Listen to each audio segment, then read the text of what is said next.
Welcome, everyone, to the Center for Jewish History. I'm Rachel Miller, Vice President and Chief of Archive and Library Services, and this is my colleague, Yue Ma. I'm Yue Ma. I'm the Director of Collections and Research at the Museum of Chinese in America. And this evening's event has grown out of a 7-year relationship and collaboration between the Center for Jewish History and the Museum of Chinese in America. And it started with a collegial visit in 2016. Yue and her colleagues came to tour our reading room and to take a look at our labs where we digitize and preserve archival materials. And then in turn, we took a tour of MOCA's archives, and we all realized that there were a lot of great opportunities for us to collaborate on work. And we decided to apply for a joint digitization grant through the Council on Library and Information Resources, or CLEAR, as we call it, which allocates Mellon Foundation funding to collections work. And our on-site digital lab here at the Center for Jewish History has both skilled photographers and the right equipment to digitize large formats like newspapers and also all manner of art and objects, which we stage and shoot from a variety of angles. So Yue identified the Golden Venture paper sculptures and 2 runs of newspapers as MOCA's top priorities and ideal candidates for digitization, which all have so much to contribute to our understanding of the Chinese American immigrant and refugee experience. These are just a couple of examples of the Golden Venture paper sculptures that our photographers digitized on site at MOCA.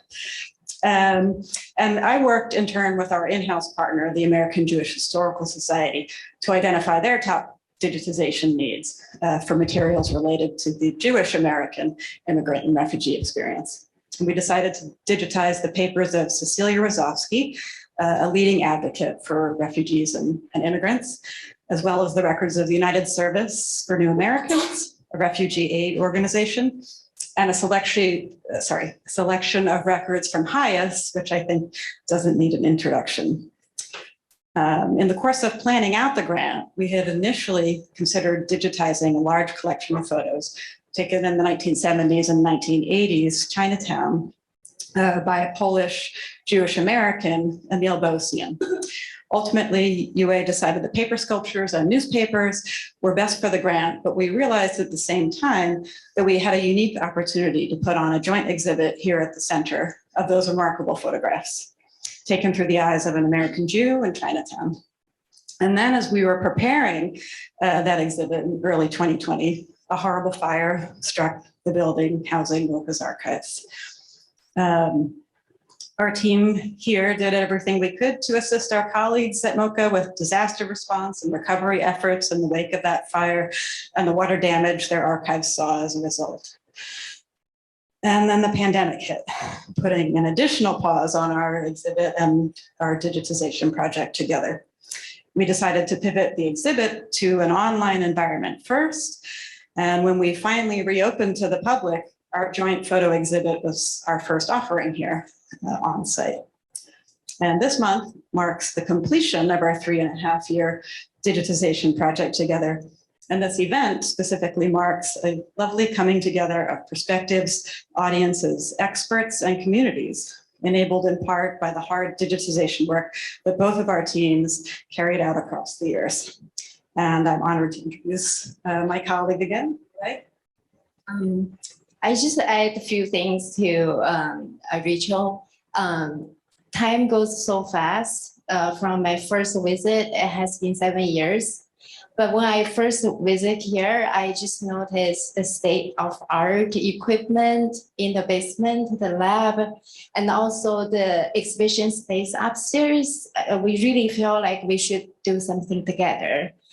But it's very hard to get this CLEAR grant. And really like the 3-year grant is, it has been like suffered the 5-alarm fire at MOCA collection and also COVID.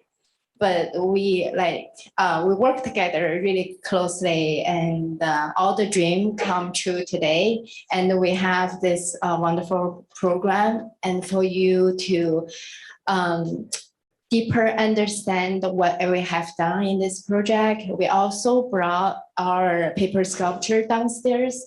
Please feel free to take a look for the actual paper sculpture, and feel free to browse our website. We put all the newspapers and paper sculptures online.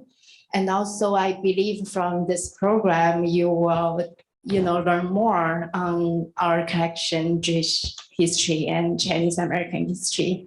Please enjoy.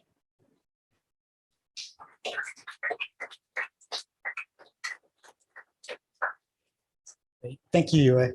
And so we're going to begin this program by me, Andrew Rebatta, the 2017 curator of the full exhibition. Oh. Hello? Can you guys hear me now? All right, I'm going to use my outdoor voice right now, as my wife calls it. But I'd like to introduce our panelists. We have Claire Thomas, professor of law and director of the Asylum Clinic at New York Law School. We also have Rosalind Bernstein, professor emerita at Baruch College, CUNY and Craig Newmark Graduate School of Journalism. And she has written on the Golden Venture sculptures.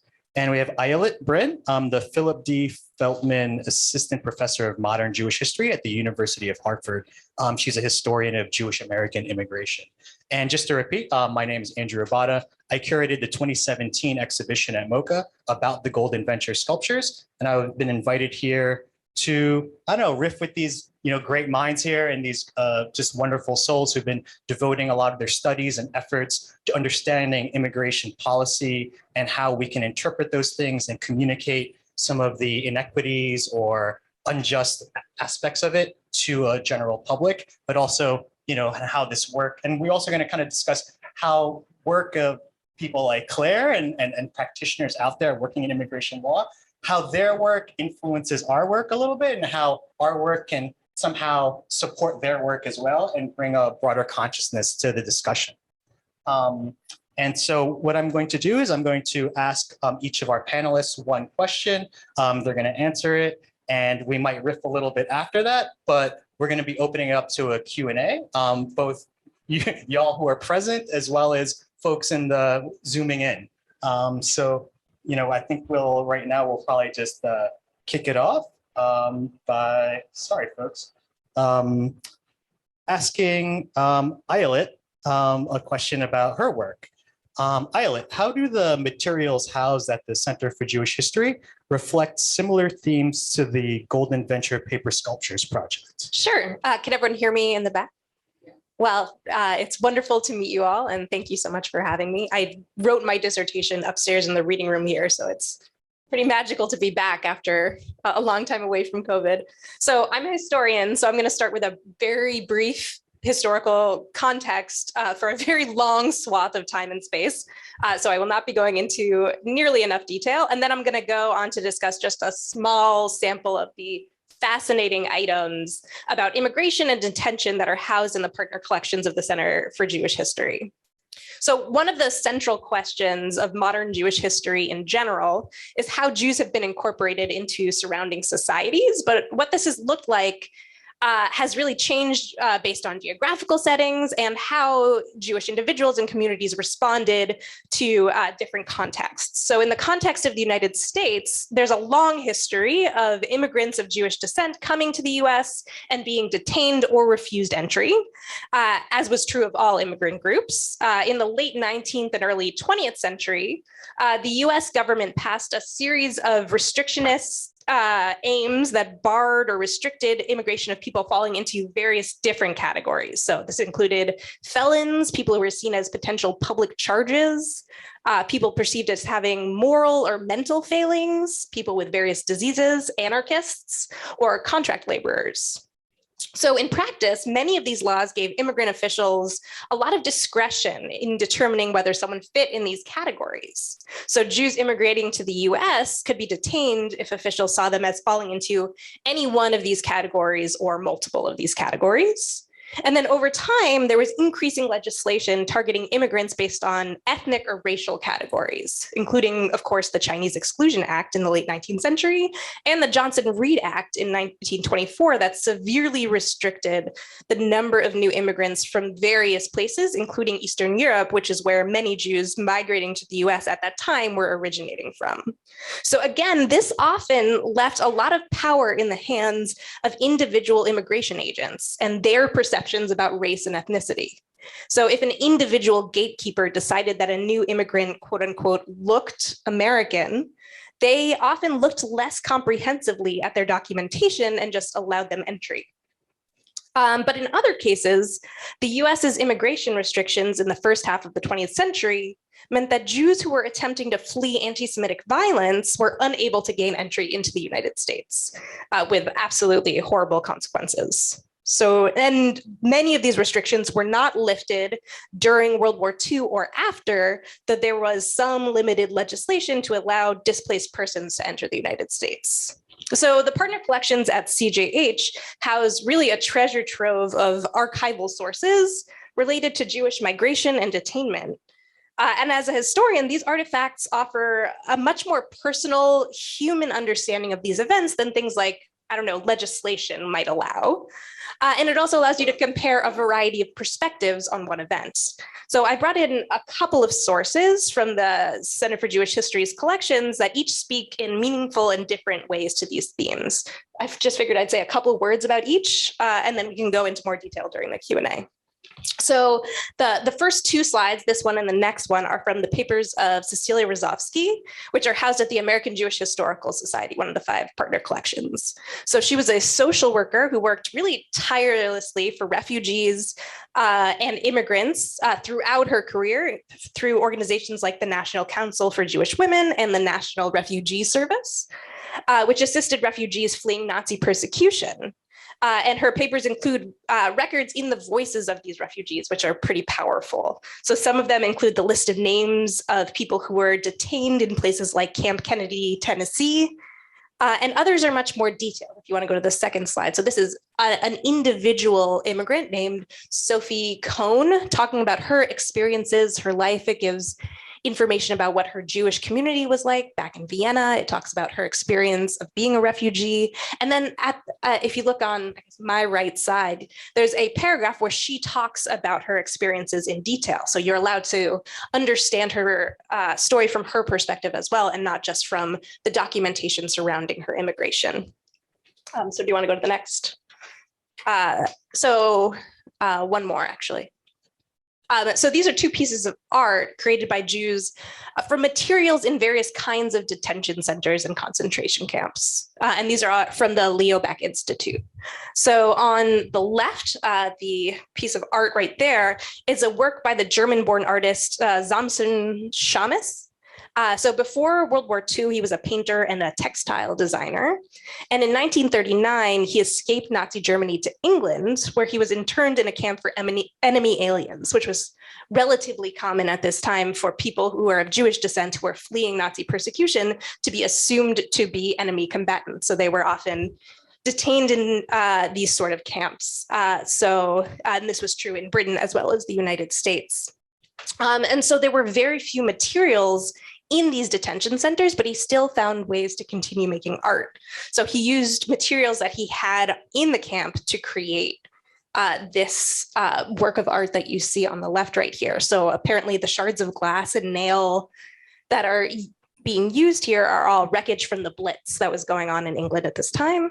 He often would take out his own hair or cut off pieces of his own hair and turn it into a paintbrush, and would use things like condensed milk or dirt to make the paint. And this is called the tear. It's from 1941.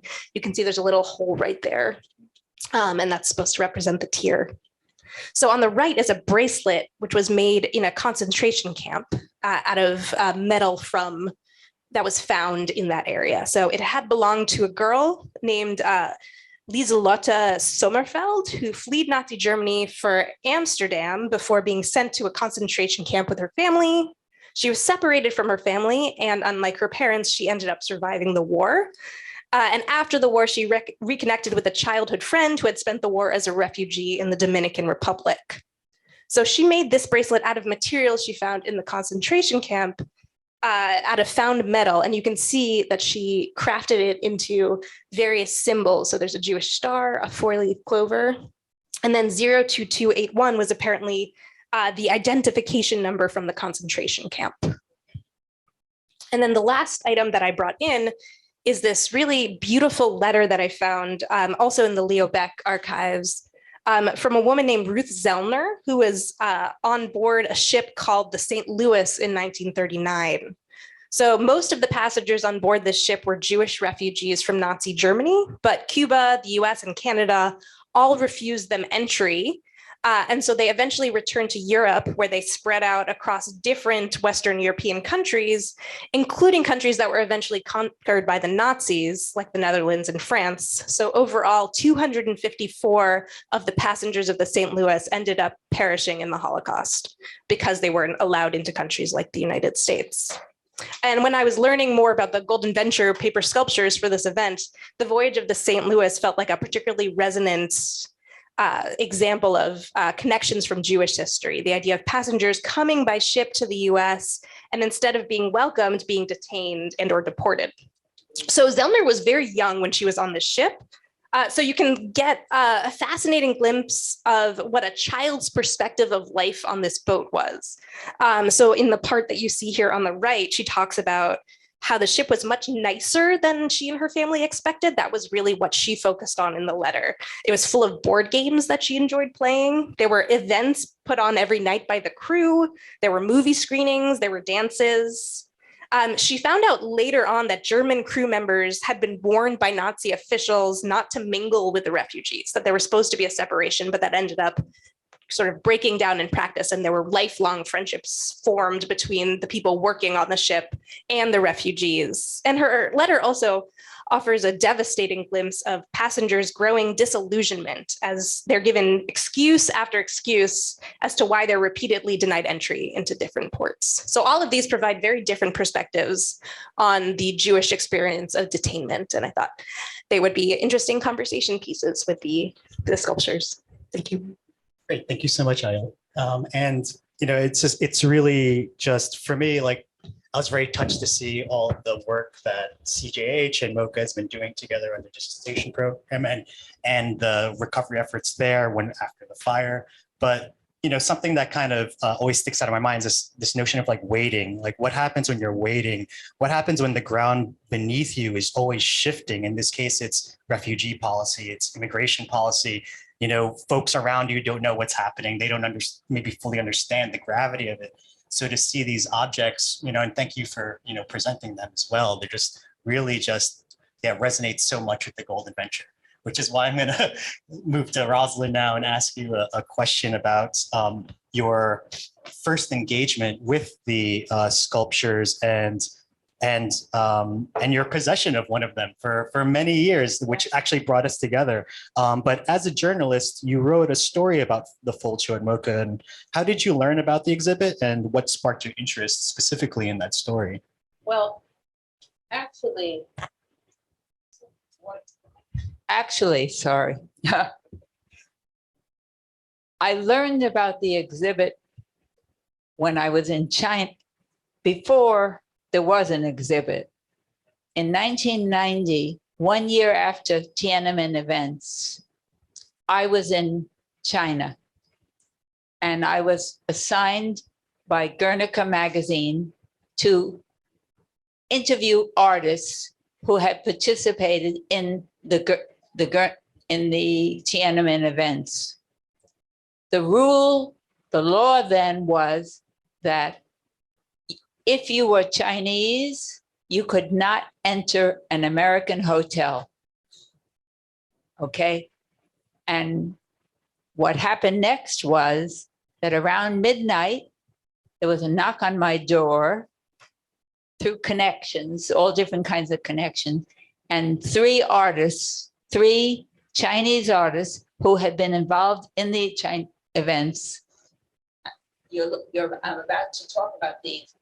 Came into my room. And actually the first thing that the first one of them did was jump up on the mattress reach up to the ceiling and see if there was some kind of bugging device in the light or whatever was in the ceiling. Okay, so they had somehow managed to sneak into the hotel. Now, what you see, I decided to start with this and not the venture, because this started me on the venture. This began my search. One of the was a photographer. The picture on the right is not a very good version shot. It's a little blurry, but it did appear in Guernica magazine. And it is a picture of the same face. In fact, there were 1, 2, 3, 4, there were 6 of them. Okay. And the way it was portrayed was the following. There was a needle and a red thread. And from the first one to the last one, slowly but carefully and meticulously and neatly, the mouths were sealed shut. And it was their feeling of censorship, of being detained, of being mistreated, of trying to flee China and not being able to. Okay, the other, and I don't own that one. He wouldn't part with it. He said, I'll never part with this. The other one I do own, if you look at it, it looks like a form, identification form, but it's actually a family that sort of changed things, gave themselves false identifications. You see the red circle around the head. You see different things. Okay, and these are the kinds of, quote, artworks they made in an effort. Of the 4 artists, 3 or 4 artists who came, 3 actually did get out of China, and 1 of them did not. Now, this was 1990. Fast forward 1995, I was walking on Lafayette, right by MOCA. No, before that. I saw a sign in the window saying, coming exhibit fold. And the next day in the New York Times, in the art section, there was a 1 by 2 inch ad which said, buy a freedom bird, contribute to the freedom, the people of the Golden Venture, the prisoners of the Golden Venture. So I wrote a check for $50 and I bought and have, it's not here, I didn't bring it today, a freedom bird. A freedom bird, an eagle. Here, that's my freedom bird. Okay. So you can see it's not a friendly freedom bird, not very, very friendly. The folding is meticulous. It's incredible. Some of the birds, I've been told, I think you can have up to 1,000 folds. I believe this one does not. This is not the most elaborate, but it was the fight for freedom. And throughout the exhibit, there were freedom birds. There were birds locked in cages. Okay. There was, it's not here, but to me, one of the most extraordinary works in the Fold exhibit was this, what would have been the Statue of Liberty, but instead was Buddha on top of the Capitol dome within the Chinese, surrounded by the Chinese courtyard. So when I saw this, I said I had to write a story on this, because my journalism, my art journalism, is about art, journalism, and politics. I mean, it appeared in this book. There's 60 stories in this book, and they're all different countries. They're Cuba, they're Colombia, they're Palestine, they're all over the world, and they're all about tensions and gangs and people fearing being detained and people being locked up in jail. So the entire theme of this book and this show was the same. So when I got to Andrew's tour of the show, a couple things. What? The mic should be closer. Pardon me? Put the mic closer. Oh, sorry. The thing that was most remarkable was that how artistic these pieces were. They were not just political statements saying, I want freedom. They were not just, let me out of here. They were not just, the boat was shipwrecked on the shores of Far Rockaway, for those of you who don't know, and 10 people who they were told, if you land on the land, you're an American, but 10 of them died in the freezing ocean water, 10 died. Okay, of the 157 or so, I think that was the number, who went to York prison, there was a lot of effort to get them out, but not many of them were expatriated. Many of them went back, and only some of them got special artist visas, and some of them got other visas. But for the most part, they did not get their freedom. They did not get their freedom birth. And to me, this story was part of what I've been writing all my life, which is what artists have to say about the world they live in, the politics they live in. Recently, a couple of years ago, I was in northern Israel in a Druze community. I don't know if you're familiar. And saw a beautiful mural, but the mural really was about freedom and blood and animals and who belonged where. And so most of these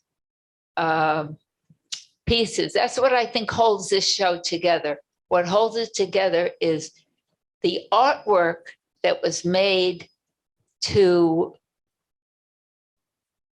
explain what freedom means, to explain what it means to be on your own. And what the remarkable thing about these Chinese pieces is, I don't know whether 3 artists, I think there were only 3 artists aboard who taught all the other 154 how to do this work. And this work, I love the title, Fold. It's a great title, because think about what fold means. Fold means holding in and holding out, restricting.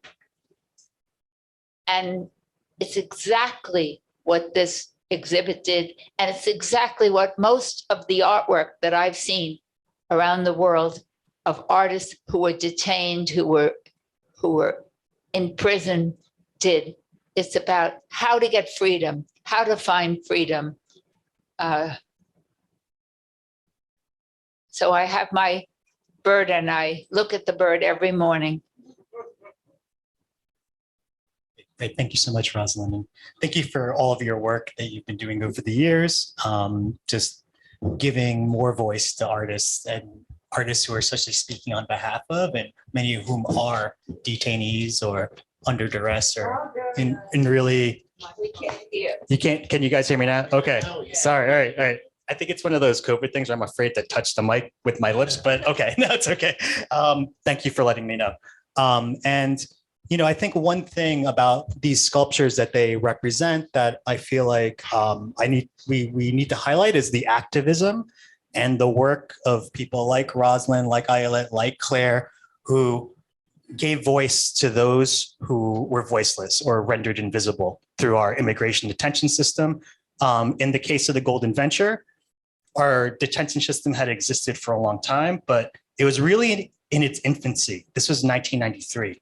has grown exponentially in terms of how many people are detained, and often detained indefinitely because of the sort of bureaucracy and backlog that a lot of our courts have been dealing with.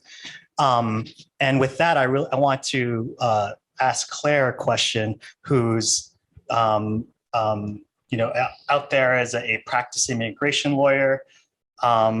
Claire, are the stories of the passengers on the ships, the SSS St. Louis and the Golden Venture, relevant today? Like, how are they relevant today? And how do we, we worked on the show together in 2017 and a lot has changed since then. So if you can also kind of like give us a little bit of update on what you've been working on in the state right now. Great. Okay. Good evening, everyone. Can you hear me? Okay, great. Let me know if at any time you can't. So my name is Claire Thomas, and thank you so much for having me here. I am delighted again to collaborate with you all.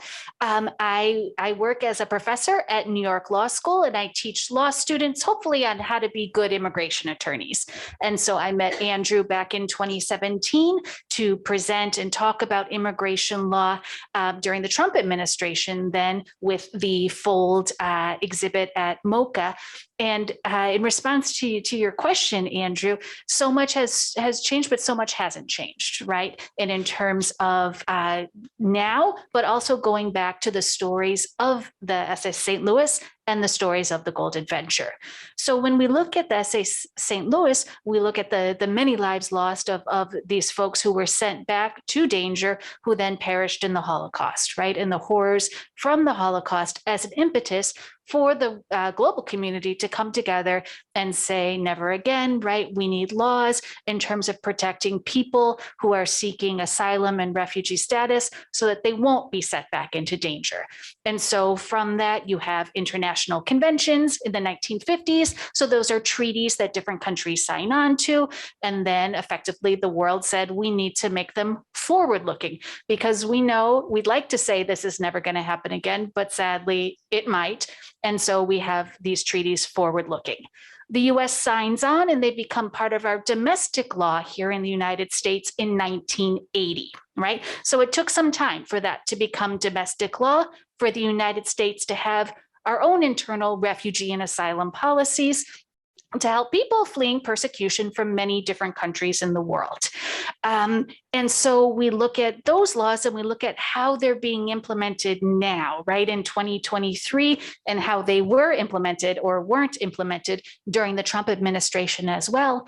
And what's interesting, or sadly not interesting, is we have the same laws from the 1980s, right? Not a lot has changed, but so much has changed in the world. We have people fleeing due to climate change, and that's not something that's going away, right? That's only increasing, and all kinds of different human rights disasters. We have more and more people seeking protection, not just in the United States, but in other countries throughout the world. And we have many countries in the global north simply shutting their door, right? Many of us saw the horrifying shipwreck in the Mediterranean last week, in which approximately 700 people perished. And that's horrifying. It's a horrifying loss of life, but they're stories that we see time and time again. And when we look to the Golden Venture, right, in 1993, so more recently than the SS St. Louis, but we look at how the individuals from that ship were treated, and the loss of life, as Rosalind was talking about, the 10 or so that perished, but then the rest were detained. And it was not a happy story, right? There is not a happy immigration story ending of everyone getting asylum and living in freedom. No, the Golden Venture doesn't have that happy ending in terms of the law. And I think that's what also makes it important, that these are here 30 years later are things that we need to keep talking about. Whereas most of the men and women who were on the Golden Venture were found not to be eligible for asylum. And that's really due to US politics, right? It's due to, as Ayelet was talking about, the idea of discretion as to who the United States wants to let in and who they want to send away. Also, it's important to note that still today in 2023, we do not have what's called universal representation, or for those of you who watch Law and Order or shows like that, the idea that in criminal law, right, if you can't afford a lawyer, one will be appointed to you. That does not exist in immigration law. Immigration law is civil, not criminal. And as such, we don't have those same constitutional safeguards. So it means that if you are too poor, too young, too old, too disabled, no lawyer will be appointed for you. You have the right to a lawyer, but at no expense to the government, which means the United States is not paying for your defense, which means even if you're a child, if you can't pay for a lawyer or find someone to do your case for free, you're on your own. And for some reason, we're okay with this in the United States, right? This is what we see day in, day again in immigration courts. So I think the idea of history repeating itself, right, as we know, and as historians have told us and continue to remind us, is very important in law and in society. And the stories from the folks who were on the SS St. Louis and the Golden Venture continue to be important because we see the same historical replication, whereas people in power choosing to ignore the laws that are there that might protect folks due to political reasons, due to xenophobia, discrimination, racism, right, anti-Semitism, along the lines of all the different reasons for which those in power might choose to exclude one population of people over another. So the stories continue to be important, and I look forward to more questions. Thanks. Thank you so much, Claire. And this is I kind of just threw out some images and some slides, and Claire really wanted me to land on this one while she was speaking, just to kind of give you guys like the sort of I know setting for a lot of these. But I think this is also a very important image to include because the Golden Venture artists were primarily men. They were men who were detained in New York prison. And we often forget that there are a number of women on this ship as well.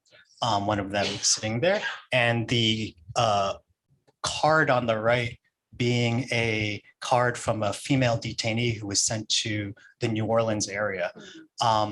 You know, again, like one of the things that's really extraordinary about this artwork is how it, like, you know, breached the walls of the prison, how it made it out into the world, how it entered circulation.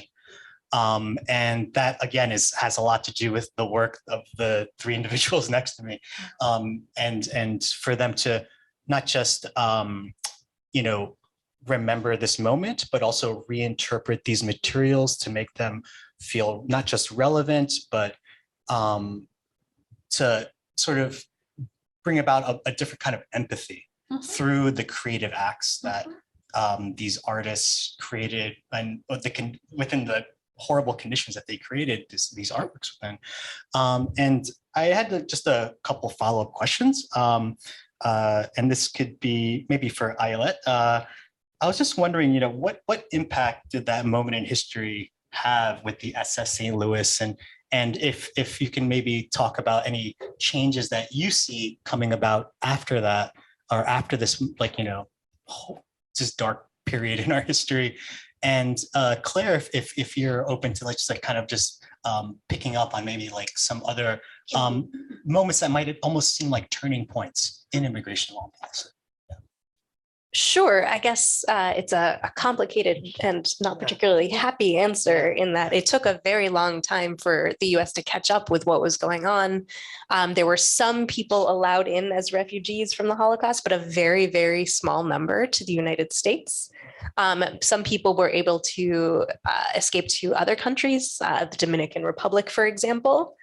But in other cases, it was very, very difficult to get in. So one of the interesting things about these documents in particular is that these are people who had been refugees from Germany who had escaped to Panama and then were rounded up with other German and Japanese and Italian immigrants in Panama as part of a deal with the United States to get all enemy assailants in the country to the United States and to be detained there. So Jews who were fleeing Nazi persecution were in these detention camps. And so that says something also about sort of the blind spots of immigration policy that was true in the UK, and it was also true in the United States.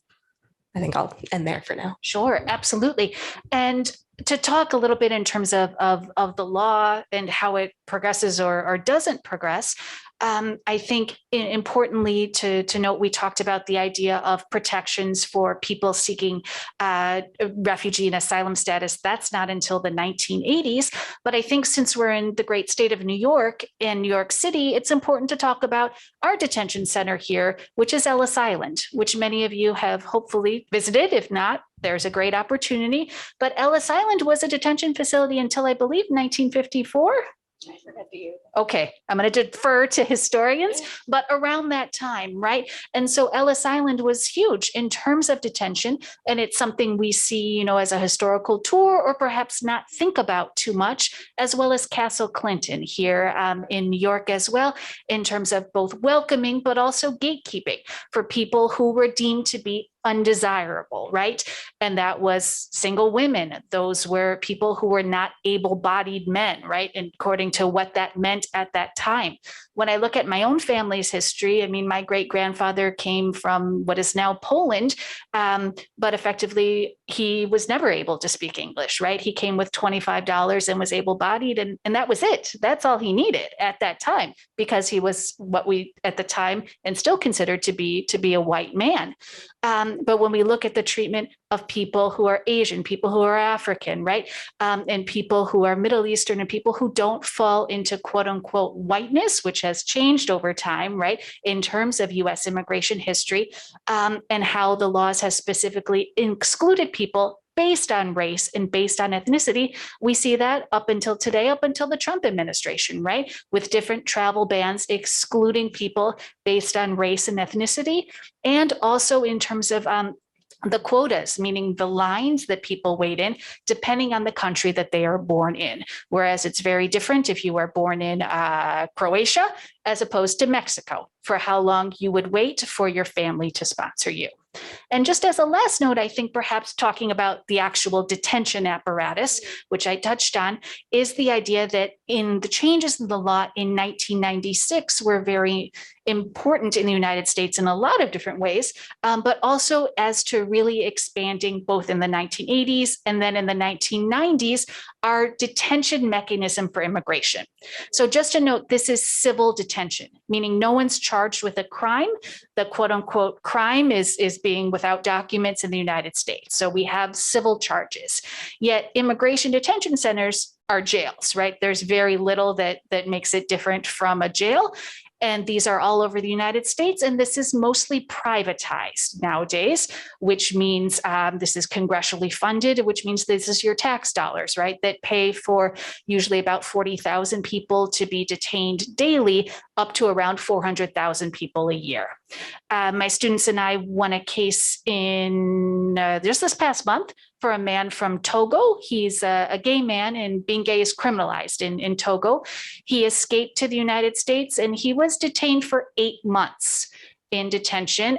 He was treated horribly as a Black man, so much so that he filed different kind of complaints, which led to nowhere, but he still did. And for 8 months, and his quote unquote crime was not having a visa to enter the United States. Right. And his story is not unusual, which makes it even more heartbreaking. But the idea that detention really expanding since the Golden Venture, with the men and women of the Golden Venture being pointed at, right, to be made an example of, if you come to the United States, this is what will happen to you. And what we see under the Biden administration now is our changes in asylum law to say, if you choose to come to the United States and you can't get an appointment on an app, right? It's literally an app on your phone, because the assumption is everybody has Wi-Fi and a working smartphone, which is nice, but not a fair assumption when people have been on journeys for many, many countries. Is that if you can't properly make that appointment in English, right, then you are not welcome, right? You are not welcome to seek asylum, and you will be deported back to your country. So we have all that going on today. Yeah, sure. Thank you both. Thank you both. And just one more question from me for Roslyn. Roslyn, I'm thinking back to my 12-year-old self when I saw the coverage, and at the time, I don't know, like it was shocking, but also I was kind of used to really just sad imagery in the news media at the time, particularly when it came to migrants and refugees. But do you remember the imagery of June 6, 1993, that day? And, what kind of conversations did you have with some of your colleagues or friends? But also, how did these sculptures themselves kind of color, those conversations once people became aware of them? Well, most of the people hold on. It's caught. Most of the people I knew didn't even really know much about the Golden Venture. There was not minimal coverage, really. And I felt it was my duty to write a story that would it ran, actually, the piece that I wrote ran in the Huffington Post. So it got quite a fairly large readership. And I got lots of letters from people who said, no, surely this didn't happen. And where are these people? And surely they've been released and, given, they're not in York prison in York, Pennsylvania. They're not being treated that way. And so that was one thing. And the second thing was that there was a kind of a surprise. How could these, and this in a way bothers me a lot. Very often I found in stories of people who've been detained and talented that they'll say, well, they're detained, something must be wrong with them. But these were, as you can see from their work, the work is magnificent. And so lots of people would write me and say, is that actually true? Were those papers folded that way? Were they perfect? I mean, I don't know if I think downstairs is the ramen box. There's a ramen box. And that particular piece is not only made out of graph paper and manila folders, but if you know how on manila folders there are the red tags, they even use those. So there was a great artistry to this. It wasn't just a fight for freedom, but it was a fight for independence and for humanity. And most of my friends didn't know anything about it until they read my story. It's as if it had vanished.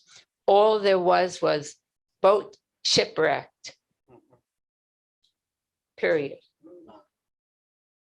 Well, thank you so much for, also like just making people more aware, for having those conversations also. It's also sometimes hard to tell people about things they don't know, or things they may not think are that important. And even that's important for all of us to kind of take up these days. Oh, sorry, folks. And I just wanted to maybe talk about this slide right here, just very briefly. Earlier, Roslyn had brought up, there were 3 lead artists. They taught everyone else how to construct these things and how to put them together. But there was also this sort of collective identity they had. The ship is called the Golden Venture, and they adopted that name for their sort of group, for their collective, as a sort of shorthand for a number of individuals wanting to stay in this country. The note on the right was a note that an activist had picked up at the Varick Street detention facility, that a detainee had slipped into an air vent, which blew out of the other side of the air vent, fell in an activist. And Yue, please correct me if I'm mistranslating this, but it says something along the lines of, please help us, Golden Venture refugees. And I don't know, for myself, that's very powerful because we're often fighting for the individuals, we're often thinking of the individuals, but in the case of immigration detention, immigration control policy, there are countless nameless people who arrive here, who even before they arrive here, much like the Golden Venture and much like the passengers of the SSS St. Louis, who had already had long journeys, either them or their families. They were already a part of a diaspora. They had already been dislocated or displaced. So this is sadly just a continuation of a lot of those histories as well. With that, I think I'd like to open it up to questions from the audience. And also those of you out there tuning in through Zoom. please feel free to put questions in the comments, and Miriam here will be reading them off. But yeah, thank you. So let's begin our Q&A.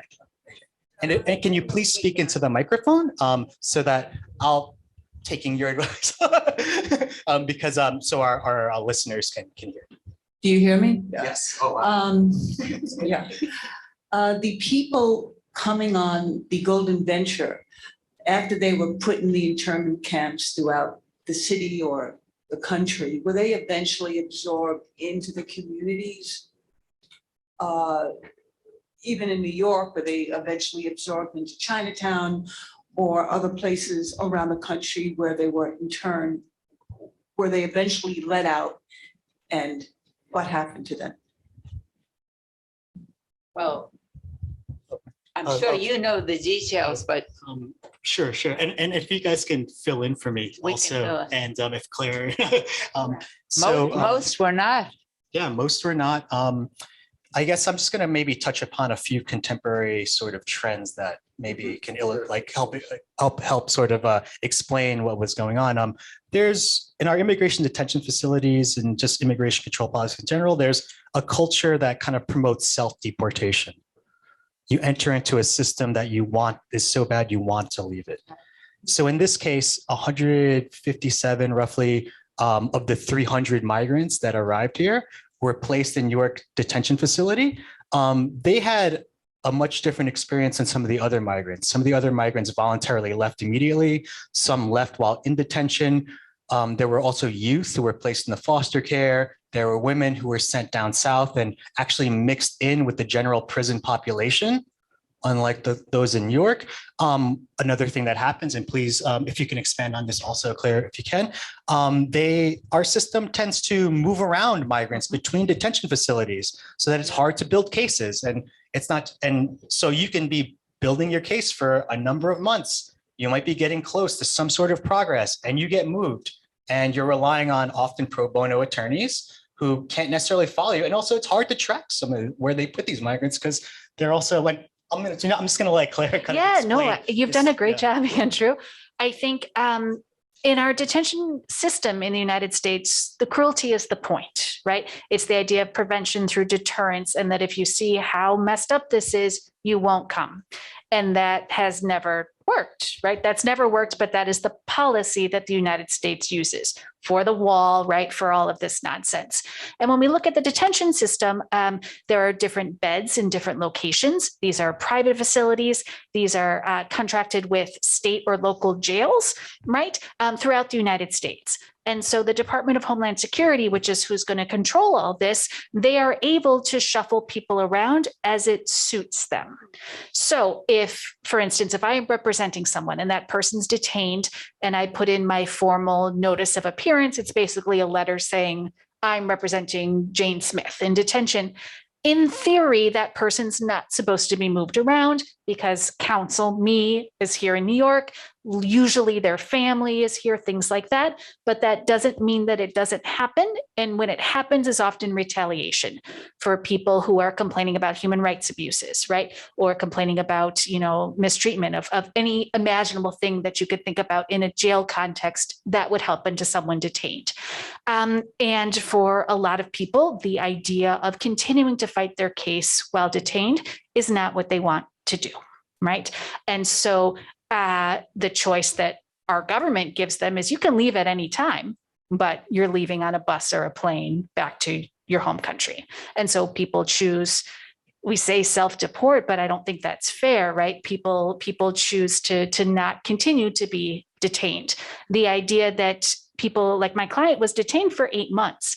Also, it's important to note that our system sets bail for their release, and it's not the idea, bond. It's not bail as in the criminal sense where you put a certain percentage down. It's a cash bond, right? So if you have no family or friends in the United States that can put that down, you cannot be released. So I've had clients and the money is more depending on oftentimes race and different phobias that the immigration judges have. So for instance, for my clients who are Black and Muslim men, it's up to $35,000 cash bond, which many of us would have difficulty writing that check right now. Absolutely, I think that's fair to say. And so for someone who has come to the United States, for my clients, they've often walked here through 12 countries, that's not possible. So they remain detained. And so the quote unquote choice that they're given is to continue to fight their case while detained, and they could be sent anywhere. So oftentimes detention facilities are in places where there's lots of land and cheap land. And that means places that are far from urban centers, which means far from lawyers, which means it's very difficult for people to find representation if they are detained. So for people who are fleeing and have no one, right? No one to pay that money, no one to help on the outside, it is very difficult to continue to fight a case while detained. Thank you, Claire. And isn't it true? And isn't it true that many of them didn't even want to be in contact with anyone else? They were fearful for the families they left at home. They were fearful that worse things would happen, so that there was a self-censoring, a reluctance on their part. And just to quickly add to that, there are some passengers who are still in this country, and they are, while a few received artists of extraordinary ability visas, many are only here because of private relief bills that need to be resubmitted every 2 years by their reps. And I can't imagine what life in the past 30 years has been like. Every 2 years wondering, is this going to be it? Are they going to remember to put this through? And, just to even think about today, there are a group of people who do experience that also, and they're young. They are the DACA recipients. And the fear with that, and what makes their experience a little bit similar to the Golden Venture, is China was changing rapidly at this time. Even if they went back 10 years later, they wouldn't be the same home that they left. And that is very true for a lot of these DACA recipients who might not even speak the language of their home country at this point. So I just want to acknowledge that, the other sort of experiences within this system.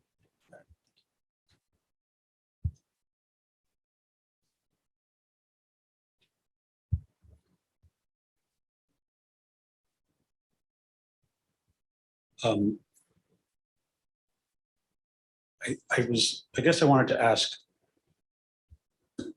there's been a lot of talk about immigration reform over the years, which hasn't really made progress in many ways. And then you've talked about how different administrations have chosen to enforce the laws that exist.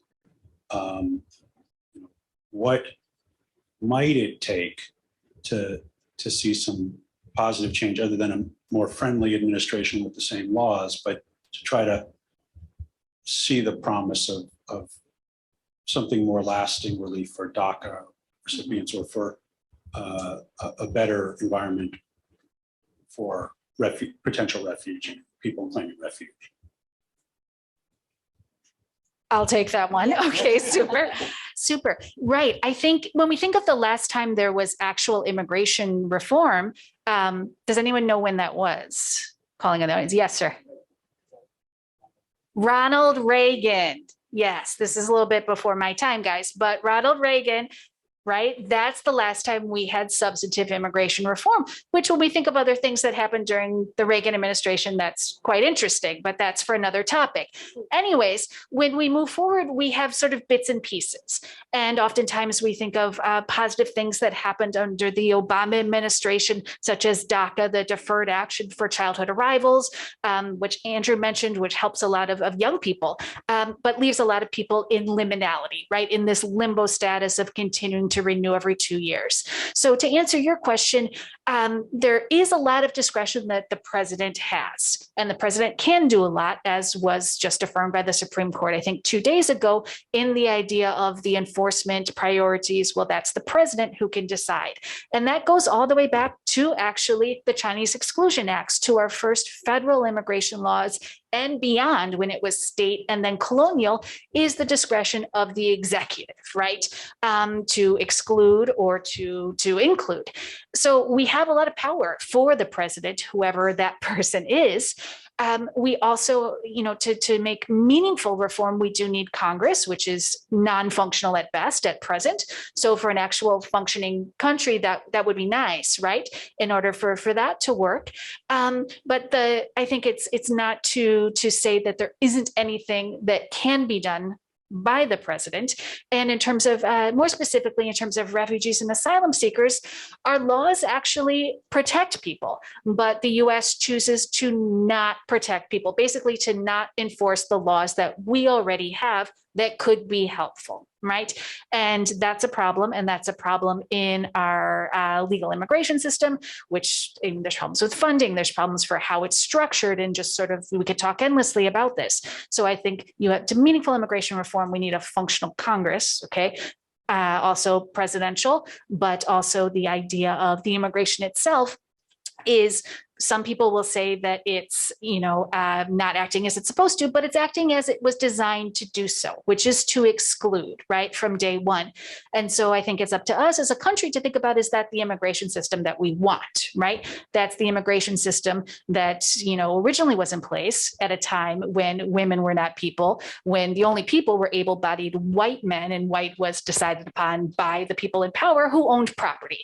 And if that's not the country we want, what is what we want, and what is an immigration system that might be inclusive as opposed to one that's designed just to push people away? Thank you, Claire.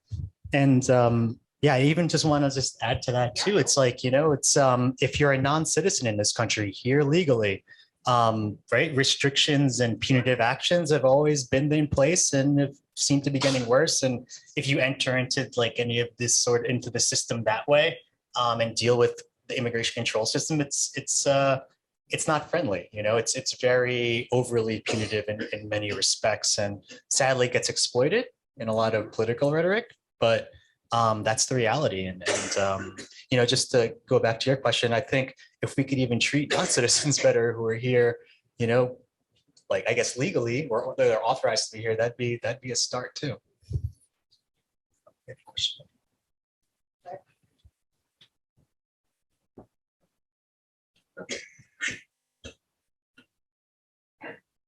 Thank you. I'm finding myself getting a little bit frustrated because I think a certain number of things are being glossed over, as much as every point that has been made is a very important point and is the reality of today. But the very fact that the first question asked was, did the people on the Golden Venture get absorbed into New York or move into some other community in America, means that that story was glossed over. And I'm finding it unsatisfying. Even from the beginning, having the long description, totally correct and very informative about you would be an undesirable, a radical, all these categories of people, and then somebody could decide whether you could be allowed in because they could categorize you however they wanted, kind of glosses over the Chinese Exclusion Act, which meant that 0 people could come in. And there's a difference there. And there isn't any doubt, if you read any history, that it was racism that was the driver of that. And nobody has mentioned that that didn't change until 1965. So I'm finding it a little bit unbalanced. Again, though, I would say every point you're making is a great point, but I think that we can't close our eyes to what's still going on with Chinese people. All the students who were here from COVID time made totally unwelcome. And by the way, these are the students who were allowing many colleges to remain financially solvent because they were the only people who were paying full tuition. And they are not welcome now. Our Chinese scientists, whether they were American citizens or not, FBI comes to their homes and puts them in chains and arrests them for being spies. I mean, this is, this is what's going on today. The St. Louis is one of the more shameful stories. People making it all the way here and then being turned back. But there's been a change in the way people are treated between 1947 and now. And it's hard to see the changes for other races. Great. Thank you. Thank you for mentioning all those things. And you're right. These are important things to acknowledge and to confront, and hopefully will change. I can't imagine what it's like to be somewhere or to even temporarily return home and then have the laws change on you while you're doing that, and to not really know, can you come back? Can you stay? Can you return home to see your loved ones and then come back to the States? For the Golden Venture migrants, it was immigration law was changing while many were being detained. The restrictions and punitive nature of the laws were increasing. And a lot of that had to do with the majority of the country, with the majority of the country's support. So thank you for acknowledging that there is this strain of racism that just permeates and is just sadly a constant in our history. And one of those constants is acknowledging and celebrating our immigrant past, but not being quite able to grapple with our immigrant present. So thank you for those comments. I have a question about material culture. So I think one of the things that's so interesting about the crossover of these, the different materials that we've looked at, and this whole kind of joint project between the two archives, is the idea of what material is kept from these instances. It's these letters that came off of the St. Louis, but not a whole lot of creation, for example. And now we have this really different, if we're talking about contemporary issues, we have really different situations. We don't have these kind of big luxury liners waiting off of the coasts anymore, but we have so many situations where people are detained. And what I think for posterity, thinking as a historical community, what do you think are the materials that we ought to be working to protect now for the people who study what's happening now in 50 years?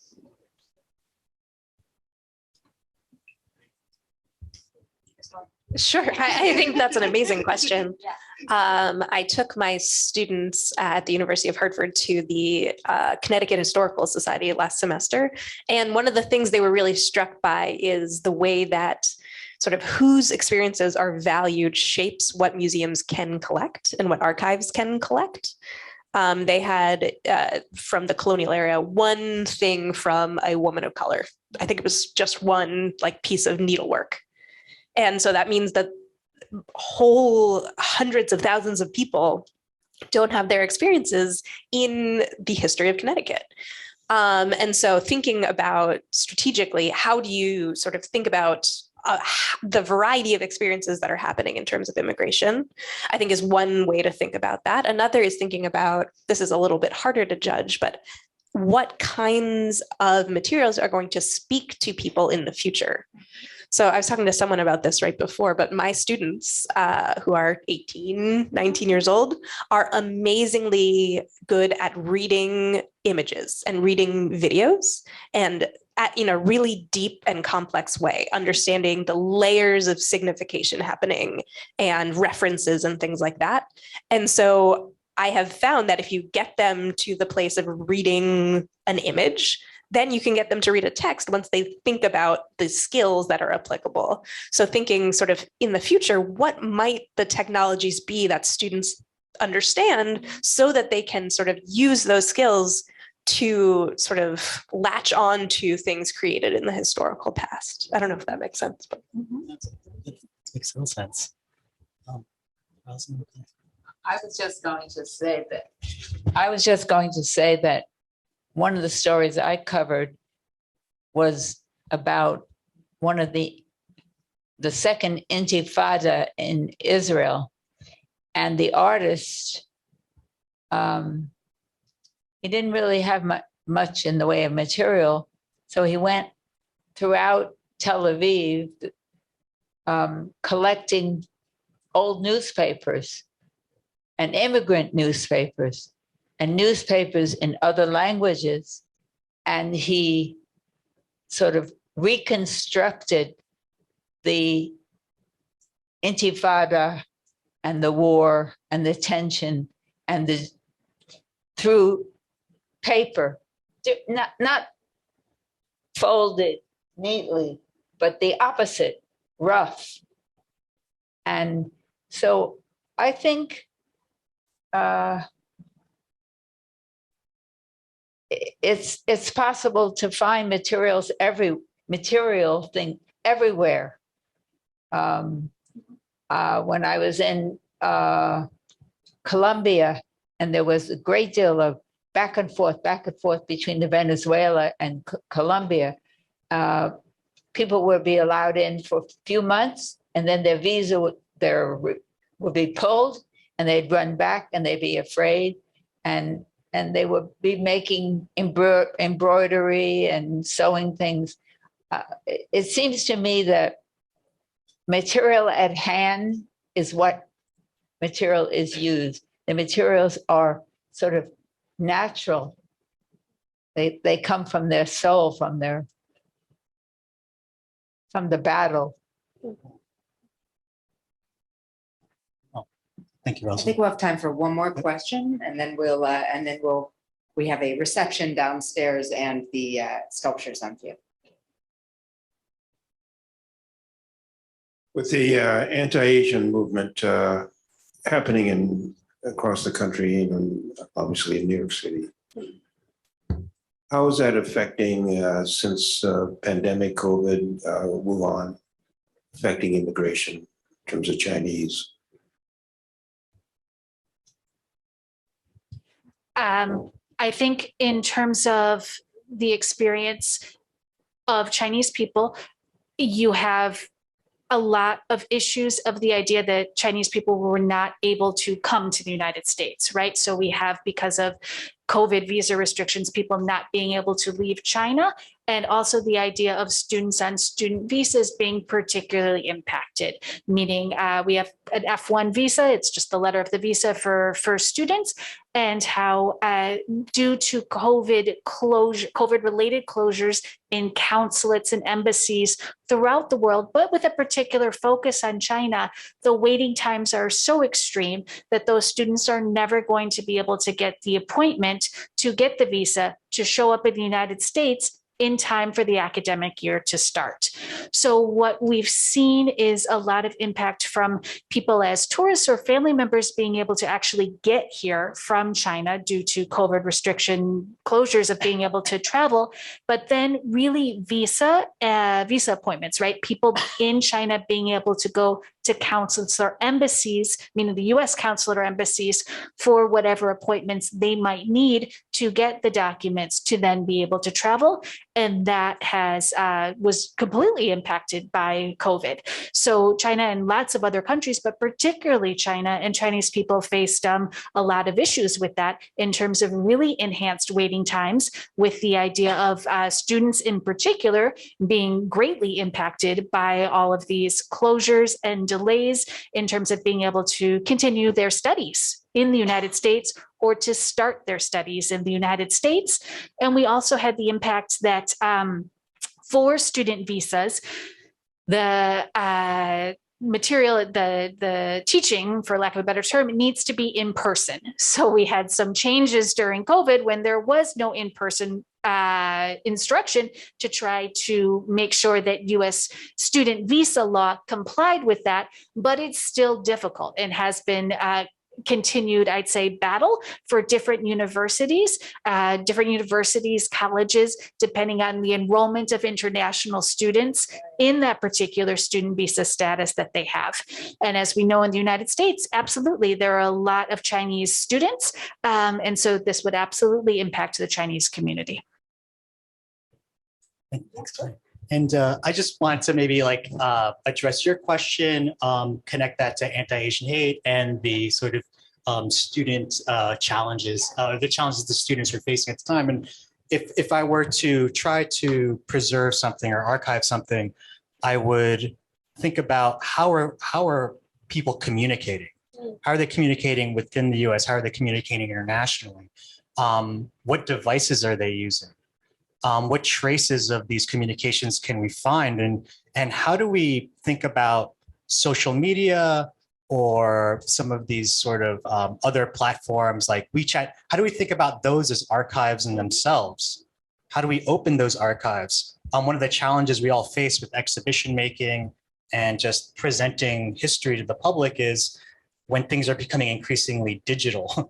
How do you present those things? You know, how should they be received by the public? What do they say about certain urgencies? How can they elucidate the intimacy of these communications?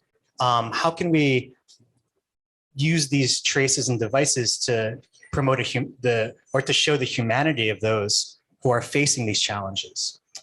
So yeah, I think I'll stop there. But yeah, do we have any other? Or we're done for Q&A for now? Okay, excellent. Well, thank you. Thank you so much, Andrew, and all of the panelists for being here this evening.